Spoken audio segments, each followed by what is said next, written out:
അനാദിയായും ശാശ്വതമായും ദൈവമായിരിക്കുന്ന നമ്മുടെ സ്രഷ്ടാവും പരിപാലകനുമായ ത്രിയേക ദൈവത്തിൻ്റെ പരിശുദ്ധ നാമത്തിന് സ്തോത്രം, വാഴ്വുകൾ. ലോകത്തിൻ്റെ പാപത്തെ ചുമന്നൊഴിച്ച ദൈവകുഞ്ഞാടായ ക്രിസ്തുയേശുവിൻ്റെ നാമത്തിലുള്ള ക്രിസ്തീയ വന്ദനങ്ങൾ ആദരവോടെ എല്ലാവർക്കും അറിയിക്കുന്നു. ഒരു പുതിയ സമയവും ദിവസവും കൂടെ ദൈവം നമുക്ക് ദാനമായി തന്നു. പല സമയ ശ്രേണികളിലാണ് നമ്മളായിരിക്കുന്നത്. ഇതുവരെയും നമുക്ക് ദൈവം നൽകിയ ദൈവത്തിൻ്റെ പ്രത്യേക പരിപാലനത്തിനായി ദൈവത്തിന് സ്തോത്രം. കൺമണി പോലെ നമ്മെ കാക്കുന്ന, കരതലത്തിൽ നമ്മെ വഹിക്കുന്ന ദൈവത്തിൻ്റെ വിശ്വസ്തത എത്ര വലിയത്!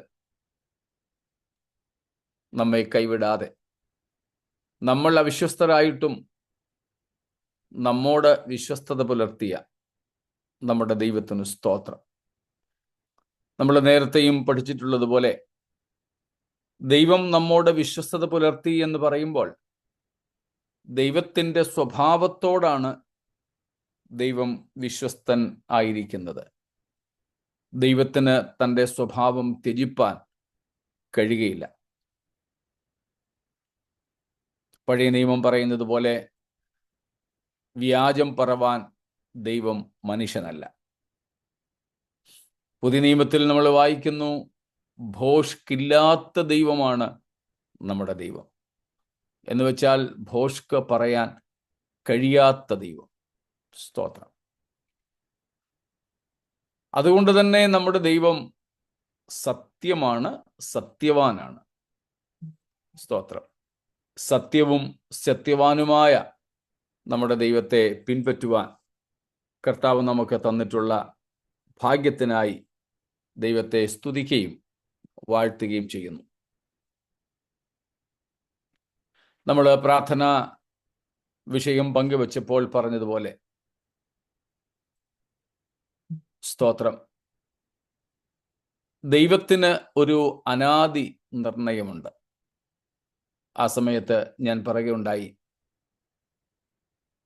കാലസമ്പൂർണതയുടെ വ്യവസ്ഥയ്ക്കായിക്കൊണ്ട് തന്നെ. അതൊന്ന് വായിച്ചിട്ട് നമുക്ക് എബ്രായ ലേഖനത്തിലേക്ക് വരാം.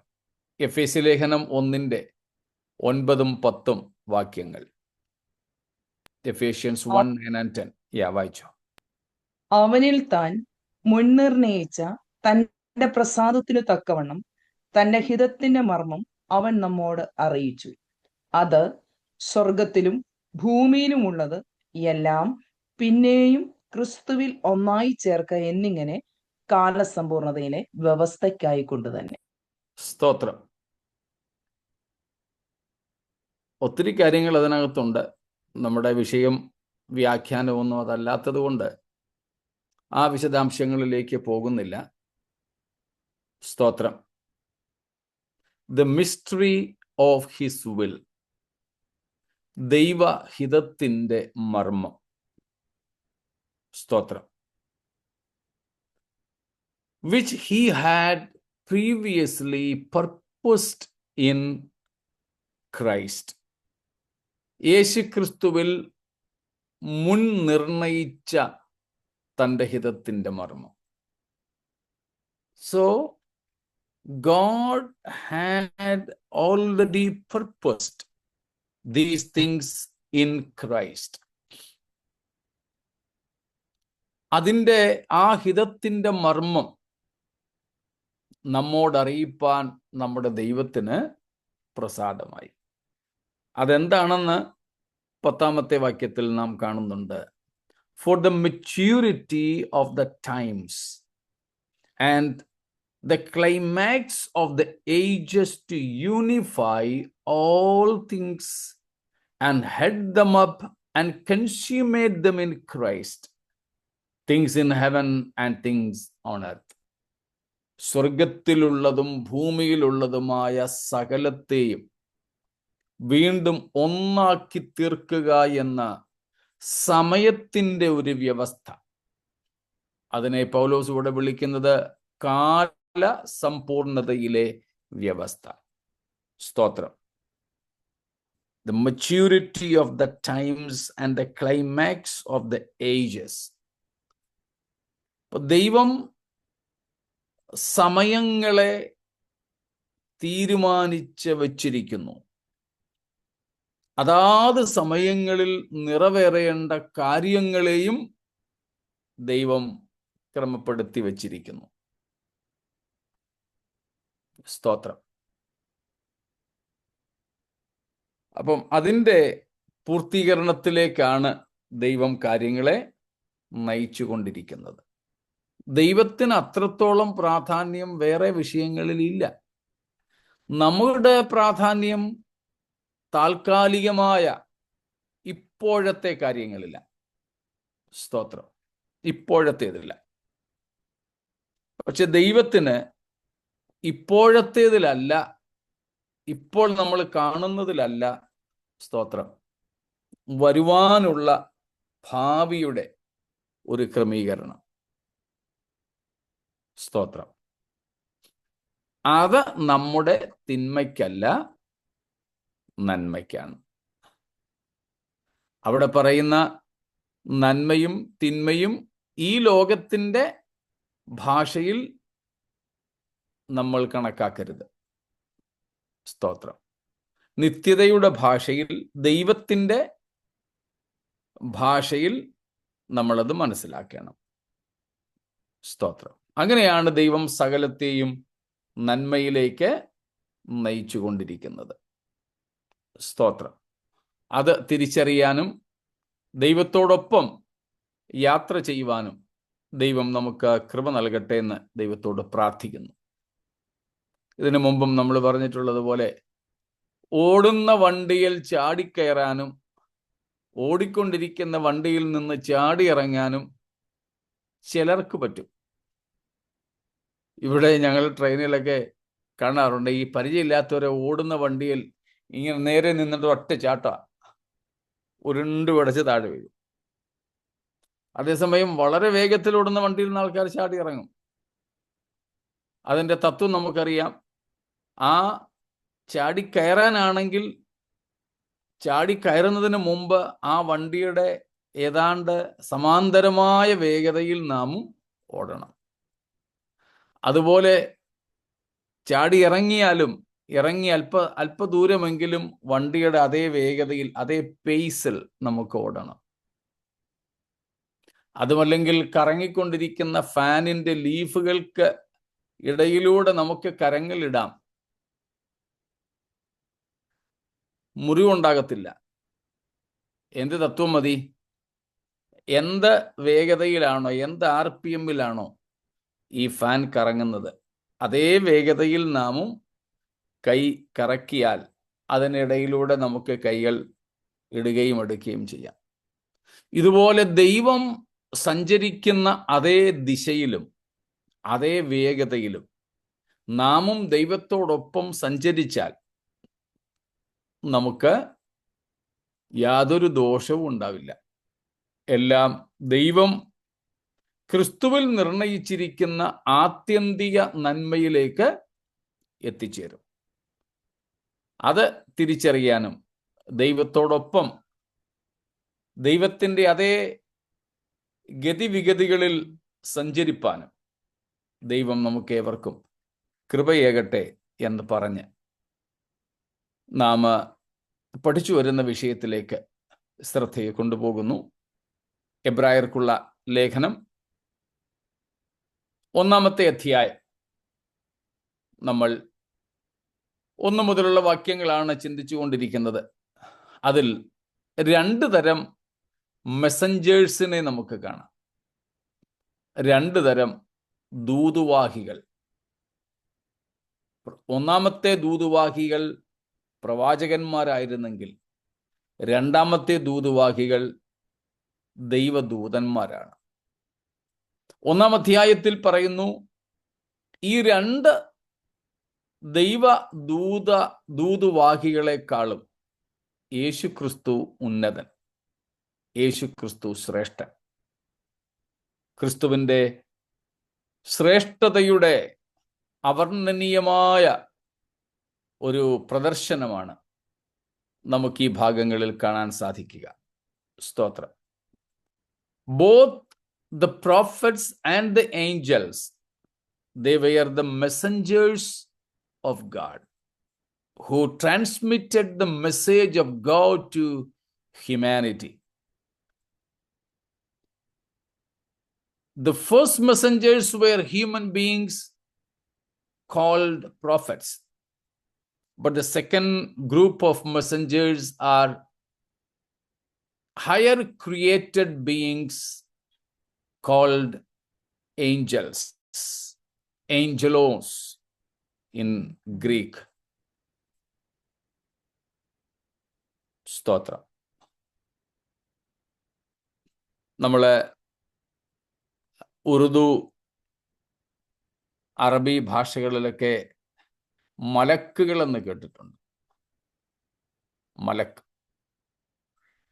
നമ്മുടെ മലയാളം ഭാഷയിലും അതിൽ നിന്ന് മലക്കുകളെ കുറിച്ചൊക്കെയുള്ള ഒപ്പനപ്പാട്ടുകളിലൊക്കെ കേട്ടിട്ടുണ്ടായിരിക്കും. അപ്പം മുസ്ലിം ഗാനങ്ങളിലൊക്കെ മലക്കുകളെ കുറിച്ച് മലക്കെന്ന നിലയിൽ തന്നെ നമ്മൾ കേട്ടിട്ടുണ്ട്.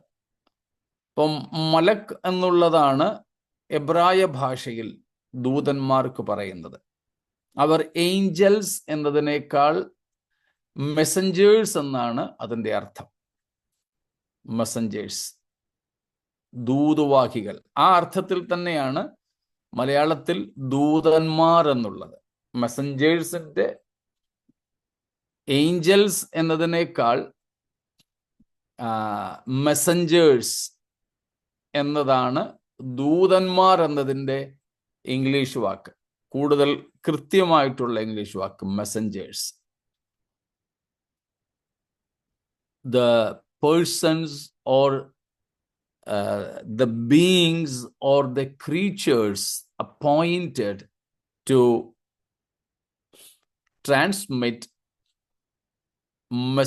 messages from God to humanity. ഇപ്പോൾ മനുഷ്യർക്ക് ദൈവത്തിൻ്റെ സന്ദേശം എത്തിക്കുന്നവർ, ദൈവത്തിൻ്റെ ദൂതുവാഹികൾ. ഇതാണ് ഏഞ്ചൽസ് അഥവാ ദൂതന്മാർ എന്നതിൻ്റെ അർത്ഥം. അപ്പൊ ഈ രണ്ടു കൂട്ടരും, പ്രവാചകന്മാരും ദൂതന്മാരും, ആരായിരുന്നു? ദൈവത്തിൻ്റെ സന്ദേശം എത്തിക്കുന്നവർ. യേശുക്രിസ്തുവിൻ്റെയും ശുശ്രൂഷയുടെ ത്രിമാനങ്ങൾ നമ്മൾ കണ്ടു. 3 മാനങ്ങൾ. അതിൽ ഒന്നാമത്തെ മാനം ഈ പറഞ്ഞതുപോലെ ദൂത് ഏൽപ്പിക്കുക, കൈമാറുക എന്നത് തന്നെയായിരുന്നു. യേശുക്രിസ്തുവിൻ്റെ പ്രോഫറ്റിക് മിനിസ്ട്രി എന്ന് നമ്മൾ കണ്ടു. Prophetic office as the Messiah. അഭിഷിക്തൻ എന്ന നിലയിൽ യേശുക്രിസ്തു ദൈവത്തിൻ്റെ പ്രവാചകനും പുരോഹിതനും രാജാവും എന്നത് കഴിഞ്ഞ ദിവസവും നമ്മൾ കണ്ടു. അതിൽ ആദ്യത്തെ ദൗത്യമായിരുന്നു പ്രവാചക ദൗത്യം. അപ്പൊ പ്രവാചകന്റെ ദൗത്യം ദൂത് കൈമാറുക എന്ന. ഇന്നത്തെ പെന്തക്കോസ്ത് ലോകത്ത് വളരെ പരിചിതമായ ഒരു ഭാഷയാണ് ഒരു ദൂത് പറയാൻ. ഞാൻ 2 മണിക്കൂർ പ്രസംഗിക്കുന്നതിനിടയിൽ പറയും, ഞാനൊരു ദൂത് കൈമാറാം. അപ്പൊ ഇത്രയും നേരം പറഞ്ഞത് എന്തായിരുന്നു? ദൂതല്ലായിരുന്നോ? നമ്മുടെ ഇടയിലെ ഒരു അർത്ഥമറിയാതെ ഉപയോഗിക്കുന്ന ചില പദങ്ങളാണ് ദൂത് കൈമാറുക. അതുപോലെ 1.5 മണിക്കൂർ പാട്ടുപാടി ഏറ്റവും ഒടുവിൽ പറയും, ഇനി നമുക്കൊന്ന് ആരാധിക്കാം. ഇപ്പൊ നമ്മുടെ ഇടയിൽ ഉപയോഗിക്കപ്പെടുന്ന ചില അർത്ഥരഹിതമായ പദങ്ങളെക്കുറിച്ചോ, പദങ്ങൾക്ക് അർത്ഥമുണ്ടെങ്കിലും ആ പ്രയോഗങ്ങൾ അസ്ഥാനത്താണ് എന്നതിന് ഞാനൊരു തെളിവ് പറഞ്ഞു വന്നേ ഉള്ളൂ. അപ്പൊ ദൂത്, അപ്പോൾ യേശുക്രിസ്തു ഒരു ദൂതൻ, ഒരു പ്രവാചകൻ എന്ന നിലയിൽ നമുക്കൊരു ദൂത് കൈമാറി. അതാണ് നാം 1-ാം അധ്യായത്തിന്റെ ആദ്യത്തെ വാക്യങ്ങളിൽ കണ്ടത്. ഈ അന്ത്യകാലത്ത് വന്നിരിക്കുന്ന നമ്മോട് ദൈവം പുത്രൻ മുഖാന്തരം അരുളി ചെയ്തു. പുത്രൻ മുഖാന്തരം അരുളി ചെയ്തു. സ്തോത്രം. അപ്പോൾ അവിടെ യേശുക്രിസ്തുവിന്റെ ശ്രേഷ്ഠതയെ നമ്മൾ കണ്ടിരുന്നു. Whether the prophets or the angels, they certainly gave the message of God to humanity. Jesus also gave the message of God. But the difference, prophets and angels were simply messengers, but Jesus was at a time the messenger as well as the message itself. The message itself. ദൈവത്തിന്റെ സന്ദേശം കൈമാറിയ പ്രവാചകന്മാരെക്കാളും ദൂതന്മാരെക്കാളും യേശുക്രിസ്തുവിന്റെ ശ്രേഷ്ഠത. യേശു ദൈവത്തിന്റെ Messenger മാത്രമായിരുന്നില്ല, ദൈവത്തിന്റെ സന്ദേശവാഹകൻ മാത്രമായിരുന്നില്ല, ക്രിസ്തു തന്നെ സന്ദേശമായിരുന്നു. മറ്റാർക്കും അത് കഴിഞ്ഞിട്ടില്ല.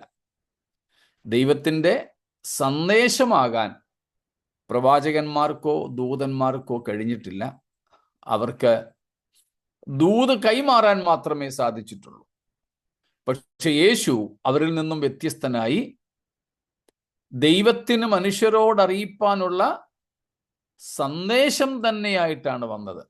അപ്പൊ സന്ദേശവും സന്ദേശവാഹകനും യേശു ആയിരുന്നു.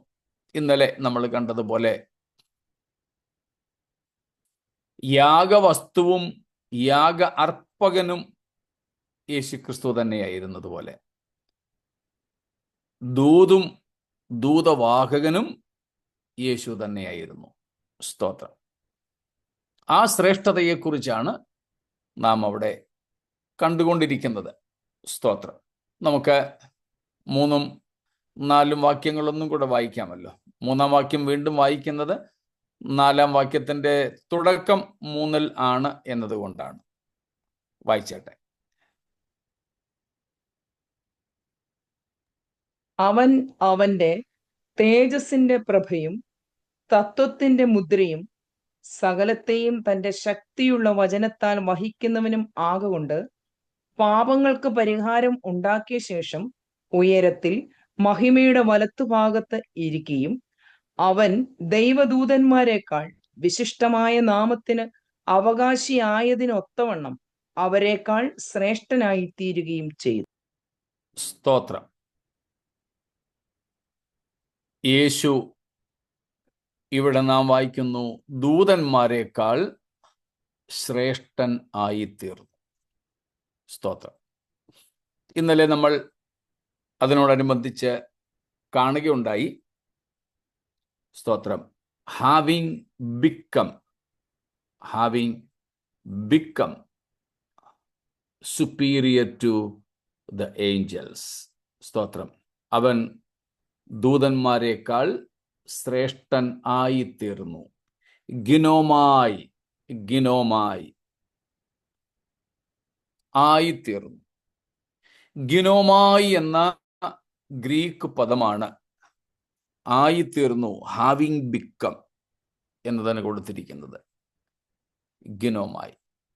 ഗിനോമായി എന്ന് വെച്ചാൽ അതിൻ്റെ അർത്ഥം making something from the things already exist. Making something out of things already exist. ഉള്ള ചിലതിന് രൂപമാറ്റം വരുത്തി മറ്റൊന്നാക്കി തീർക്കുക. ഓൾറെഡി ഉണ്ടത്, നിലനിൽക്കുന്ന ഉള്ള ചിലതിന് രൂപമാറ്റം വരുത്തി മറ്റൊന്ന് ആക്കി തീർക്കുക. ഇതാണ് ഈ ഗിനോമായി എന്ന പദത്തിന്റെ അർത്ഥം. ഈ പ്രപഞ്ചത്തെ സൃഷ്ടിച്ചതിനെ കുറിച്ചും ആ പദം ഉപയോഗിക്കുന്നുണ്ട്.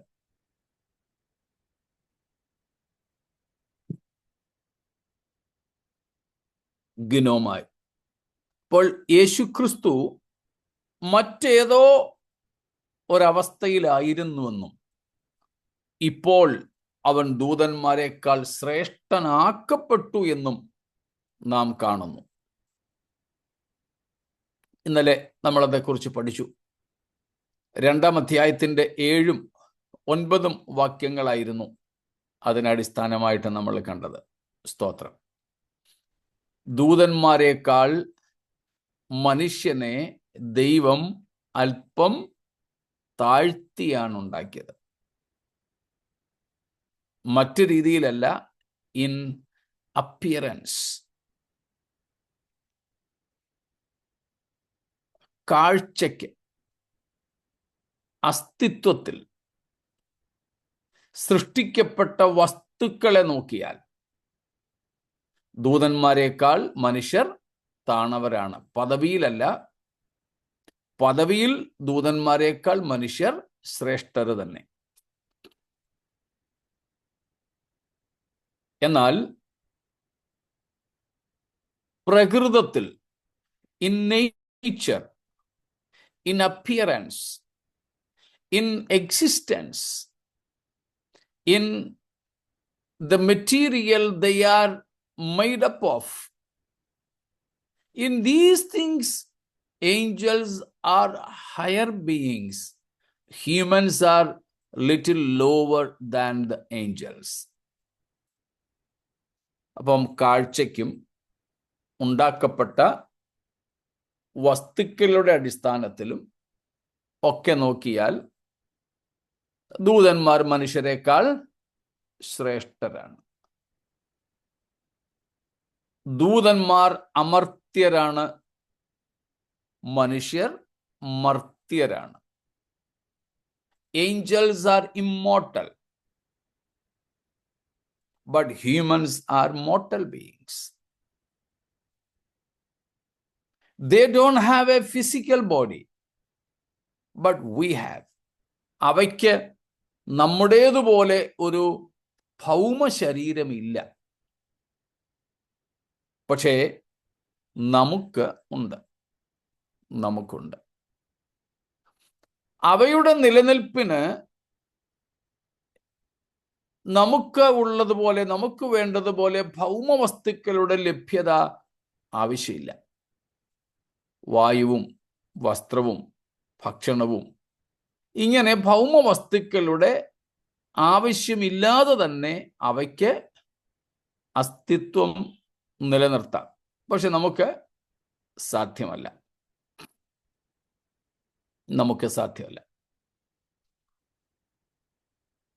ഇങ്ങനെയുള്ള വ്യത്യാസങ്ങൾ നമുക്കും ദൂതന്മാർക്കും ഇടയിലുണ്ട്. അത് ദൂതന്മാർക്കൊരു അപ്പർ ഹാൻഡ്, അവർക്കൊരു മേൽക്കൈ കൊടുക്കുന്ന കാര്യമാണ്. അതാണ് ഇവിടെ പറയുന്നത്, ദൂതന്മാരെക്കാൾ അല്പം മാത്രം താഴ്ത്തി. അത് ബാഹ്യനിലകളിലാണ് കാണുന്നത്. എന്നാൽ പദവിയിൽ തീർച്ചയായും ദൂതന്മാരെക്കാൾ മനുഷ്യർ ശ്രേഷ്ഠരാണ്. അതിൽ ഒരു പ്രധാനപ്പെട്ട ഘടകം നമ്മൾ ഇതിനു മുമ്പ് പഠിച്ചിട്ടുണ്ട്. സ്തോത്രം. ദൈവം ദൂതന്മാരെ സ്നേഹിക്കുന്നില്ല, അല്ലെങ്കിൽ ദൈവത്തിന് ദൂതന്മാരുമായി സ്നേഹബന്ധമില്ല എന്ന പാഠം നമ്മൾ പഠിച്ചിട്ടുള്ളത്. അതിന് തെളിവുകളും നമ്മൾ കണ്ടിട്ടുണ്ട്. ആവർത്തിക്കുന്നില്ല എന്ന് മാത്രം. വളരെ ഉദാത്തമായി ആ കാര്യം പറഞ്ഞാൽ, ദൂതന്മാരുടെ സൃഷ്ടിയും നമ്മുടെ സൃഷ്ടിയും തമ്മിലുള്ള വ്യത്യാസം തന്നെ നമ്മോടുള്ള ദൈവത്തിന്റെ സ്നേഹത്തെ വെളിപ്പെടുത്തുന്നതാണ്. സ്തോത്രം. ദൂതന്മാർ പാപം ചെയ്തപ്പോൾ അവർക്ക് വേണ്ടി നരകമൊരുക്കിയെങ്കിൽ, മനുഷ്യർ പാപം ചെയ്തപ്പോൾ നമുക്ക് വേണ്ടി കാൽവറി ഒരുക്കി. ദൂതന്മാർക്ക് മാനസാന്തരത്തിന് അവസരം ദൈവം കൊടുത്തില്ല. നമുക്ക് പാപം ചെയ്ത ദൂതന്മാർക്ക് മാനസാന്തരത്തിന് അവസരം കൊടുക്കാതിരുന്നപ്പോൾ നമുക്ക് ദൈവം മാനസാന്തരത്തിന് അവസരം നൽകി. അവയ്ക്ക് വീണ്ടെടുപ്പില്ല. ദൂതന്മാർക്ക്, വീണുപോയ ദൂതന്മാർക്ക് വീണ്ടെടുപ്പില്ല. No redemption for the fallen angels, but we have. നമുക്കുണ്ട്. നമ്മെ വീണ്ടെടുക്കുവാൻ ദൈവം എല്ലാ പദ്ധതികളും ഒരുക്കി. സ്തോത്രം. ദൂതന്മാരോടാരോടും ദൈവം കുശലപ്രശ്നം നടത്തുന്നില്ല. കൽപ്പന കൊടുക്കാറുണ്ട്, അവ അതനുസരിക്കാറുമുണ്ട്. അതല്ല, വ്യക്തിപരമായ സ്നേഹ സംഭാഷണം ദൂതന്മാരുമായി ദൈവത്തിനില്ല. അത് രേഖയൊന്നുമില്ല. അല്ല, ഉണ്ടെങ്കിൽ പറയണേ. സ്നേഹ സംഭാഷണം, ലവ് ടോക്ക്, ലവ് കോൺവെർസേഷൻ ദൂതന്മാരുമായിട്ട് ദൈവം നടത്തുന്നില്ല. 24 മണിക്കൂറും, അവിടെ 24 മണിക്കൂറില്ല, നമ്മുടെ ഭാഷയാണ്, നമ്മുടെ ക്ലോക്ക് അല്ലെ നമ്മുടെ കലണ്ടർ അനുസരിച്ച് പറഞ്ഞതേ ഉള്ളൂ. 24 മണിക്കൂറും ദൈവം മുമ്പാകെ നിൽക്കുന്ന ദൂതന്മാരോട് ദൈവം തന്റെ ഹൃദയം പങ്കുവയ്ക്കുന്നില്ല. പക്ഷേ നമ്മോടോ വെറും മൺകീടങ്ങളായ,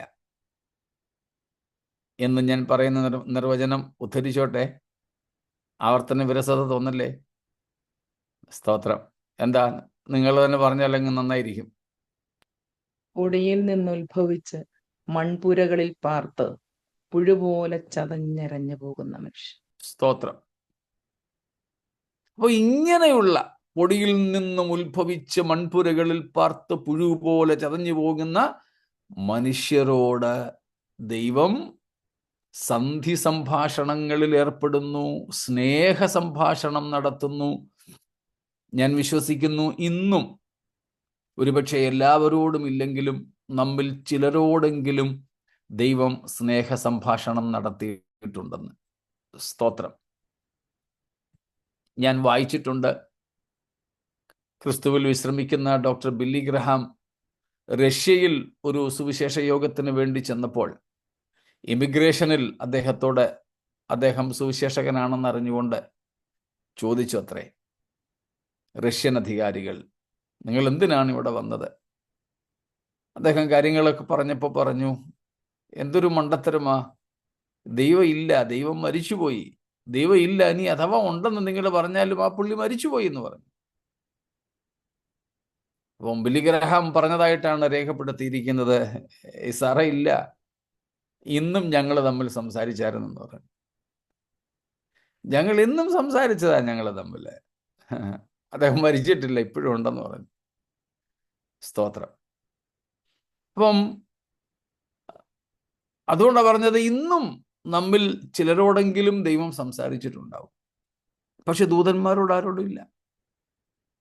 നമ്മോട് ദൈവം സംസാരിക്കുന്നതും അങ്ങ് ചെന്ന് കഴിഞ്ഞിട്ടല്ല, ഇവിടെ വെച്ച്, ഈ താണഭൂമിയിൽ.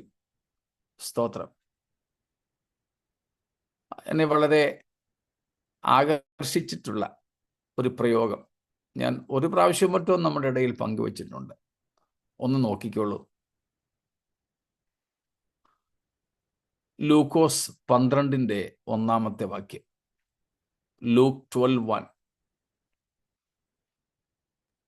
അതിനിടെ പുരുഷാരം തമ്മിൽ ചവിട്ടുവാൻ തക്കവണ്ണം 1000 തിങ്ങിക്കൂടിയപ്പോൾ അവൻ ആദ്യം ശിഷ്യന്മാരോട് പറഞ്ഞു തുടങ്ങിയത്, മതി. ഇനി അതിൻ്റെ 3-ാമത്തെയാണെന്ന് തോന്നുന്നു, ഒരെണ്ണം കൂടെ ഉണ്ട്. ഇവിടെ കണ്ടോ, യേശു കർത്താവ് ആയിരുന്ന സ്ഥലത്ത് പുരുഷാരം തമ്മിൽ ചവിട്ടുവാൻ ഒരു സ്റ്റാമ്പേഡ് ഉണ്ടാകത്തക്കതുപോലെ തമ്മിൽ ചവിട്ടുവാൻ തക്കവണ്ണം പുരുഷാരം വന്നുകൂടിയപ്പോൾ ആ വലിയ തിരക്കിനിടയിലും അവൻ ആദ്യം ശിഷ്യന്മാരോട് പറഞ്ഞു തുടങ്ങി. നമ്മൾ കർത്താവിൻ്റെ ശിഷ്യരായാൽ ഏത് തിരക്കുകൾക്കിടയിലും കർത്താവിന് നമ്മോട് സംസാരിക്കാനുണ്ട്. നമ്മോട് വ്യക്തിപരമായി നമ്മുടെ ദൈവം ഇടപെടും. ഇനി അതെന്റെ 3 തോന്നുന്നു. 4 എന്റെ സ്നേഹിതന്മാരായ നിങ്ങളോട് ഞാൻ പറയുന്നത്. കണ്ടോ, എന്റെ സ്നേഹിതന്മാരായ നിങ്ങളോട് ഞാൻ പറയുന്നത്.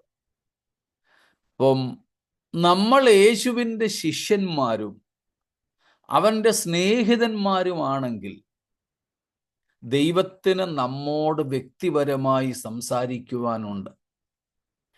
ഏത് കമ്പോളത്തിലും ഏത് മേളകൾക്കിടയിലും എത്ര ബഹളങ്ങൾക്കിടയിലും തിരക്കുകൾക്കിടയിലും ദൈവത്തിന് നമുക്കായി പ്രൈവറ്റ് ടൈമുണ്ട്, രഹസ്യ സമയമുണ്ട്. നമുക്കും കൂടെ വേണമെന്ന് മാത്രം. സ്തോത്രം. പക്ഷെ നമ്മൾ പലപ്പോഴും തിരക്കില്ല, ഭയങ്കര തിരക്ക് പിടിച്ച് നടക്കുക. അതുകൊണ്ടാണ് നമ്മൾ ഇതിനു മുമ്പ് പഠിച്ചിട്ടുള്ളത്, we are ought to be busy with the Lord rather busy for the Lord.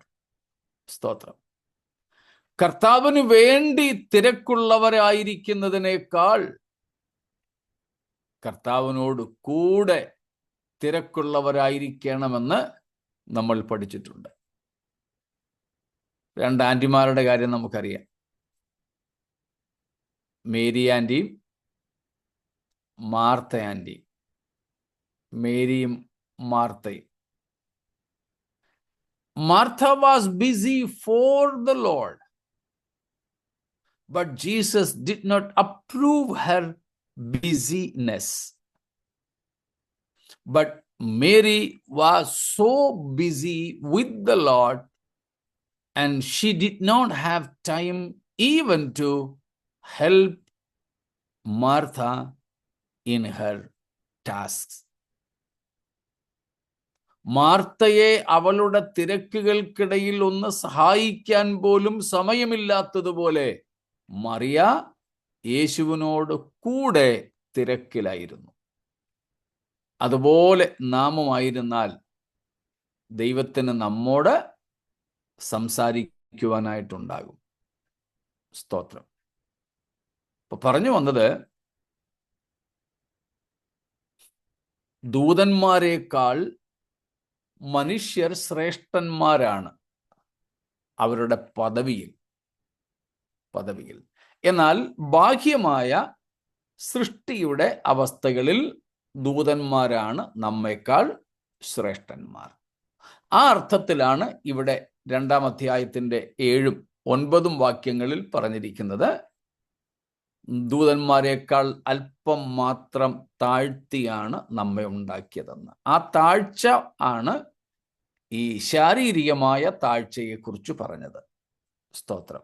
യേശുക്രിസ്തുവും ജഡം എടുത്ത് ഭൂമിയിൽ വന്നപ്പോൾ നമ്മെപ്പോലെ വന്നതുകൊണ്ട്, സ്തോത്രം, സ്രഷ്ടാവായിരുന്നിട്ടും കൂടെ അവൻ ദൂതന്മാരെക്കാൾ താഴ്ന്നവനായിട്ട് വന്നു. ദൂതന്മാരുടെ സേവനം ആവശ്യമുള്ളവനായിട്ട് വന്നു. സ്തോത്രം. അപ്പം അതാണ് യേശുക്രിസ്തു ദൂതന്മാരെക്കാൾ ശ്രേഷ്ഠനായി തീർന്നു എന്നതിൻ്റെ അർത്ഥം. ഇത്രയും കാര്യങ്ങളിൽ എന്തെങ്കിലും ചോദ്യങ്ങളുണ്ടോ? അതുപോലെ തന്നെ നമ്മൾക്ക് മക്കളും അവകാശികളും എന്നുള്ള സ്ഥാനം തന്നിട്ടുണ്ടല്ലോ ദൂതന്മാർ. തീർച്ചയായിട്ടും. നമുക്ക് ദൈവമക്കൾ, മനുഷ്യർക്ക് ദൈവത്തിൻ്റെ മക്കളാകാൻ, ദൈവത്തിൻ്റെ സ്വരൂപത്തിലും സാദൃശ്യത്തിലും സൃഷ്ടിക്കപ്പെടാൻ ഭാഗ്യം ലഭിച്ചവരാണ്. ആ നിലകളിലൊക്കെ നമ്മൾ ദൂതന്മാരെക്കാൾ ശ്രേഷ്ഠരാണ്. എന്നാൽ ബാഹ്യമായ ഭൗതികമായ സൃഷ്ടിപ്പിൻ്റെ വിഷയത്തിൽ മാത്രമാണ് ദൂതന്മാർ നമ്മേക്കാൾ ശ്രേഷ്ഠന്മാരായിരിക്കുന്നത്.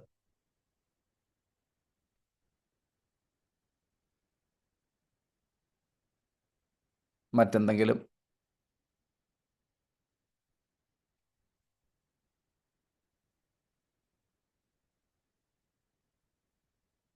ശരി, ഒരു ചെറിയ വ്യത്യാസവും കൂടെ നമ്മൾ മനസ്സിലാക്കണം. ദൂതന്മാർ, മറ്റൊന്ന് യഹോവയുടെ ദൂതൻ.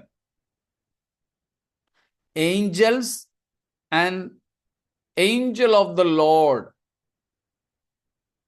ഏഞ്ചൽ ഓഫ് ദ ലോർഡ് എന്നുള്ളത് പഴയ നിയമത്തിൽ നമ്മൾ ആവർത്തിച്ച് കാണുന്ന ഒരു പ്രയോഗമാണ്.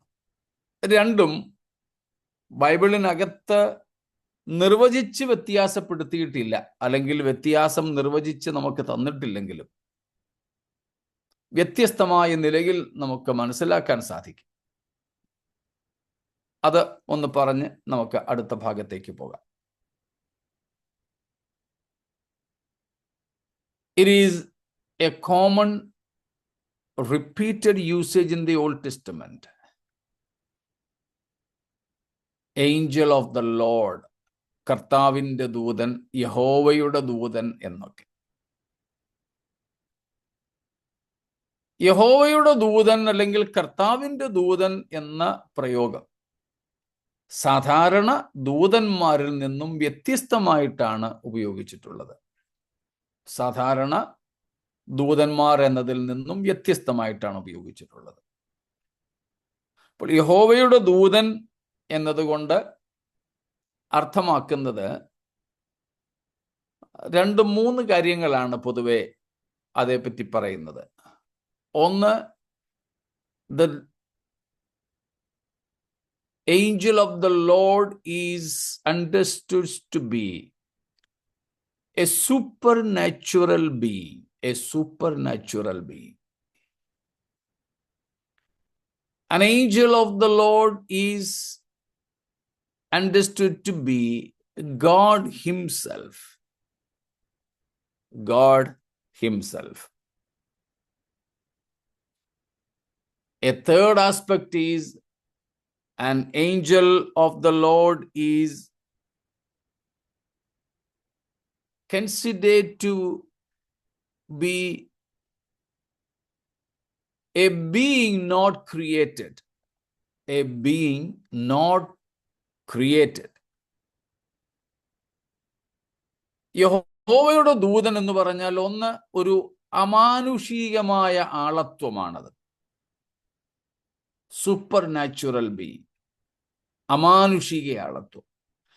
2, യഹോവയുടെ ദൂതനെ ദൈവം എന്ന നിലയിൽ തന്നെയാണ് മനസ്സിലാക്കാൻ സാധിക്കുക, ദൈവം എന്ന് തന്നെ. 3, സൃഷ്ടിയല്ലാത്തവൻ. അപ്പോൾ ഒരു അമാനുഷികൻ അല്ലെങ്കിൽ പ്രകൃത്യാതീതൻ, ദൈവം, സൃഷ്ടിയല്ലാത്തവൻ എന്ന നിലയിൽ മനസ്സിലാക്കാനായിട്ട് സാധിക്കും. പ്രത്യേകിച്ച് തൃത്വത്തിൽ രണ്ടാമനായ ക്രിസ്തു തന്നെയാണ് യഹോവയുടെ ദൂതൻ എന്ന് പഴയ നിയമത്തിൽ വെളിപ്പെട്ടിരിക്കുന്നതെന്നാണ്. പ്രത്യേകിച്ചൊരു വാക്യമെടുത്ത് യേശുവായിരുന്നു അത് എന്ന് പറയാനായിട്ടില്ല. പക്ഷേ വേദപഠിതാക്കൾ ഏറ്റവും അധികവും മനസ്സിലാക്കുന്ന, ചിന്തിക്കുന്ന, വിശ്വസിക്കുന്ന ഒരു കാര്യം. അങ്ങനെയല്ല എന്ന് ഒരാൾക്ക് വിശ്വസിക്കാനേ സാധിക്കുന്നുള്ളെങ്കിൽ കുഴപ്പമൊന്നുമില്ല കേട്ടോ, അത് നിത്യതയെ ബാധിക്കുന്ന കാര്യമല്ല. അതുകൊണ്ട് അത് ആ സ്വാതന്ത്ര്യത്തിന് വിടുകയാണ്. പക്ഷേ പൊതുവെ നാം മനസ്സിലാക്കുന്ന കാര്യമാണ് യഹോവയുടെ ദൂതൻ തൃത്വത്തിൽ രണ്ടാമനായ ക്രിസ്തുവാണ്. അതായത് free incarnation manifestation of Jesus as human being. യേശുക്രിസ്തു ജഡം ധരിക്കുന്നതിന് മുമ്പ്, ജഡമെടുക്കുന്നതിന് മുമ്പ്, മറിയയിൽ ജഡമെടുക്കുന്നതിന് മുമ്പ് മനുഷ്യനായിട്ട് പ്രത്യക്ഷപ്പെടലുകളായിരുന്നു അവ. They were manifestations of the Son of God in human form before he came into the flesh. He was manifested in the flesh. അതാണ് യഹോവയുടെ ദൂതൻ എന്നതുകൊണ്ട് അർത്ഥമാക്കുന്നത്. എന്നാൽ ഇവിടെ നമ്മൾ യഹോവയുടെ ദൂതൻ എന്ന പ്രയോഗമല്ല എബ്രായർ 1-ാം അധ്യായത്തിൽ കാണുന്നത്. സാധാരണ ദൂതന്മാരാണ്. അപ്പോൾ അതിന്റെ വ്യത്യാസം മനസ്സിലാക്കാൻ വേണ്ടി എടുത്ത് നമ്മളൊന്ന് പറഞ്ഞു എന്ന് മാത്രമേ ഉള്ളൂ. ഇതിന് സൂട്ടബിൾ വേർഡ് മാനിഫെസ്റ്റേഷൻ ആണോ ഇൻകാർണേഷൻ ആണോ? ഏതിന്റെ? യഹോവയുടെ ദൂതൻ മാനിഫെസ്റ്റേഷൻ. ഇൻകാർണേഷൻ ജഡമെടുക്കുകയാ. ഇവിടെ യഹോവയുടെ ദൂതൻ എന്ന നിലയിൽ പ്രത്യക്ഷപ്പെട്ടിട്ടേ ഉള്ളൂ, മാനിഫെസ്റ്റ് ചെയ്തിട്ടേ ഉള്ളൂ, ജഡമെടുത്തിട്ടില്ല. ഇൻകാർണേഷൻ അല്ലത്. ഇൻകാർണേഷനായിട്ട് പുതിയ നിയമത്തിൽ യേശുക്രിസ്തു ജഡമെടുത്തപ്പോൾ മാത്രമാണ്. ഇങ്ങനെ പ്രത്യക്ഷപ്പെട്ടെങ്കിലും ഒരു ഇടത്തും ദൈവം ആണെന്ന് വെളിപ്പെടുത്തിയിട്ടില്ലല്ലോ. അതുകൊണ്ടാണ് യഹോവയുടെ ദൂതൻ എന്ന നിലയിലാണ് പറയുന്നേ ഉള്ളൂ. രൂപവും ഭാവവും ഒന്നും ആരും കണ്ടിട്ടുമില്ല. ഇല്ല, മനുഷ്യനായിട്ടാണ് അവരുടെയൊക്കെ മുമ്പിൽ വെളിപ്പെട്ടിട്ടുള്ളത്. അബ്രഹാമിന് വെളിപ്പെട്ടപ്പോൾ, അതെ, അബ്രഹാമിനായാലും മനോഹയ്ക്കായാലും ഒക്കെ പ്രത്യക്ഷപ്പെട്ടപ്പോൾ മനുഷ്യരൂപത്തിൽ തന്നെയാണ്. യോശുവയ്ക്ക് സൈന്യങ്ങളുടെ അധിപനായിട്ട് വെളിപ്പെട്ടു. ആ നിലകളിലൊക്കെ മനുഷ്യത്തിൽ തന്നെയാണ്, മനുഷ്യരൂപത്തിലാണ് കാണപ്പെട്ടത്. പക്ഷെങ്കിൽ അവർ നോക്കി നിൽക്കുന്നതിനിടയിൽ അപ്രത്യക്ഷമായി. അതുകൊണ്ട് അതിനെ പ്രത്യക്ഷത എന്നാണ് വിളിക്കുന്നത്. അതിനെ ക്രിസ്റ്റോഫനി എന്നും വിളിക്കാറുണ്ട്. ക്രിസ്റ്റോഫനി. അബ്രഹാമിന്റെ മുമ്പിൽ ഒന്നിനു പകരം രണ്ടു മനുഷ്യനെ അവിടെ കാണുന്നുണ്ടല്ലോ. 3 പേരെ കാണുന്നുണ്ടല്ലോ അവിടെ. 3 ദൂതന്മാരെന്ന് പറയുന്നു. 3 പേരെ കാണുന്നുണ്ട്. അതെ, 3 ദൂതന്മാരെന്ന് പറയുന്നേ. അതെ, അത് ഒന്ന് ദൈവമായിട്ട് അപ്പം ബാക്കി 2 പേരെ കാണുന്നു. സൊദോമിലേക്ക് 2 പേര് പോയതായിട്ട് കാണുന്നുണ്ട്. അതുകൊണ്ടാണ് മനുഷ്യരായിട്ടല്ലേ കണ്ടത്. അബ്രഹാമിന്റെ അടുക്കൽ വന്നവര് പിതാവ്, പുത്ര, പരിശുദ്ധാത്മാവാണ് എന്ന ഒരു നിഗമനത്തിൽ വേദപണ്ഡിതാക്കൾ എത്തുന്നു. അവര് മനുഷ്യരായിട്ടാണ് കാണപ്പെട്ടത്, മനുഷ്യവേഷത്തിൽ തന്നെയായിരുന്നു. അതുകൊണ്ട് അത് പ്രത്യക്ഷതയാ. അല്ല, അവര് ഭക്ഷണമൊക്കെ കഴിച്ചല്ലോ അവിടെ വെച്ച്. അതെ, കഴിക്കാം. പക്ഷേ അത് പ്രത്യക്ഷതയായിരുന്നു. ആ പ്രത്യക്ഷതയിൽ അവർക്ക് ഭക്ഷണം കഴിക്കുകയോ ഒക്കെ ചെയ്യാം. എന്നാൽ സൊദോം ഗൊമോറയിൽ ചെന്ന് ലോത്തിനെയും കുടുംബത്തെയും കൂടെ വലിച്ച് നഗരത്തിന് പുറത്തു കൊണ്ടുപോയതിനു ശേഷം അവരോടേക്ക് പോയി. അവരെക്കുറിച്ച് പിന്നെ അറിവില്ല, അപ്രത്യക്ഷരായി.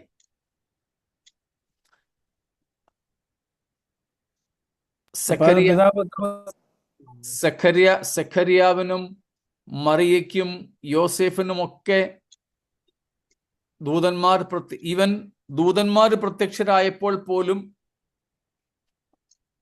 അവർക്ക് മാനുഷിക നിലകളിലാണ് അവരെ മനസ്സിലാക്കിയത്. എന്നാൽ അവരോട് പറഞ്ഞു, ഞാൻ ദൈവത്തിന്റെ സന്നിധിയിൽ നിൽക്കുന്ന ഗബ്രിയേൽ ദൂതൻ അല്ലെങ്കിൽ മാലാഖയാണ്. അവരത് പറഞ്ഞു, ഇന്നയാളാണെന്ന്.